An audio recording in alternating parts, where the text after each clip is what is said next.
അല്ല സുരേഷാ, ഇത് തറവാട് പോരല്ലത്. എന്തേപ്പത് പൊളിച്ചാഞ്ഞ്? പെങ്ങന്മാരും അളിയന്മാരൊക്കെ അറിയപ്പോ സംഭവം. ഇങ്ങനത്തെ നല്ലൊരു പുര എന്തിനാണ് കുട്ടി ഈ പൊളിച്ചു കണ്ട കൂടി താറുമാറാക്കിയത്? പെങ്ങന്മാർ കൊടുക്കാനുള്ളതൊക്കെ ഞാൻ കൊടുത്തു കഴിഞ്ഞതാ.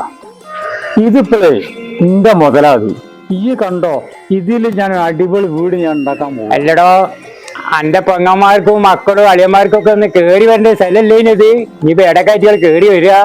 ഇവൻ പറഞ്ഞില്ലേ പെങ്ങന്മാരെ വർത്താനം പറഞ്ഞില്ല, അതിനുകൊണ്ട് ഞാൻ പൊളിച്ച് വേറെ ഉണ്ടായിട്ട് പൊളിച്ചല്ലോ. കേൾക്കണോ, അളിയനും പെങ്ങന്മാരും മക്കളും ഒക്കെ പാടെ വന്നിട്ട് ഇവിടെ ഒരാഴ്ചയോളം ഇതിന്റെ ഉള്ളിൽ തന്നെ കുത്തിരിക്കുക. എന്നിട്ട് സാധനം അവിടെ ഇത് എന്റെ പേരിൽ വാങ്ങിക്കൊണ്ടുവരാട് പോയെ ഞാൻ എന്താ ചെയ്യുക? എനിക്ക് നിങ്ങളെ പോറ്റാൻ കഴിയുമോ? അയറ്റ 3 ഉണ്ട്, ഒരു പണിക്ക് അയച്ച പോകില്ല. ഇത് ഈറ്റ മകലും തിന്നിങ്ങനെ കൂടി. ഇനി തറവാടെന്ന് പറഞ്ഞ് ഇറ്റോട്ട് കയറുമല്ലോ, അതിനെ കൊണ്ടാണ് ഞാൻ വേറെ വീട് ഉണ്ടാക്കാനുള്ള തീരുമാനം എടുത്തത്. അതേതായാലും ഈ ചെയ്തത് നന്നായിക്കാണ്. അതാ വരുന്ന മോനെ അടിയന്മാര് 3 ഉണ്ടായില്ലോ, 2 ഉള്ളല്ലോ. ഒന്ന് ഉറങ്ങിപ്പോയോ? ഏതായാലും വരുന്ന ഏതായാലും കിടക്കമായി നീച്ചിരാന്ന് എനിക്ക് തോന്നുന്നു കിട്ടും, കണമുറൊക്കെ കണ്ടിട്ട്. അല്ലല്ല, ആരോട് ചോദിച്ചിട്ട് വിളിച്ചേ? എന്ത് പണിയപ്പോ നിങ്ങൾ ചെയ്തേ? ഭാര്യ വീട് എന്നറിയില്ല, ഞങ്ങൾ ഇനി എങ്ങോട്ടാ വരിക? നമ്മളോട് പറഞ്ഞില്ലെങ്കിലേ നിങ്ങൾക്ക് പെങ്ങന്മാരില്ലേനോ? ഓരോട് പോയി പറയണ്ടേ?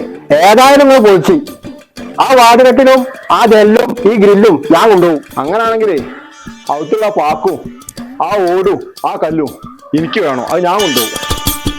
നിങ്ങളെ നിങ്ങൾക്ക് തരാനുള്ളൂ, അതിൽ കൂടുതൽ ഞാൻ ഇങ്ങനെ തന്നതാ. ഇനി തറവാടെന്ന് പറഞ്ഞ് ഇങ്ങോട്ട് തൊടേ ചോട്ടിപ്പോയത് ഒരു വീർക്കിൽ പോയി നിങ്ങൾ തരൂല്ലേ?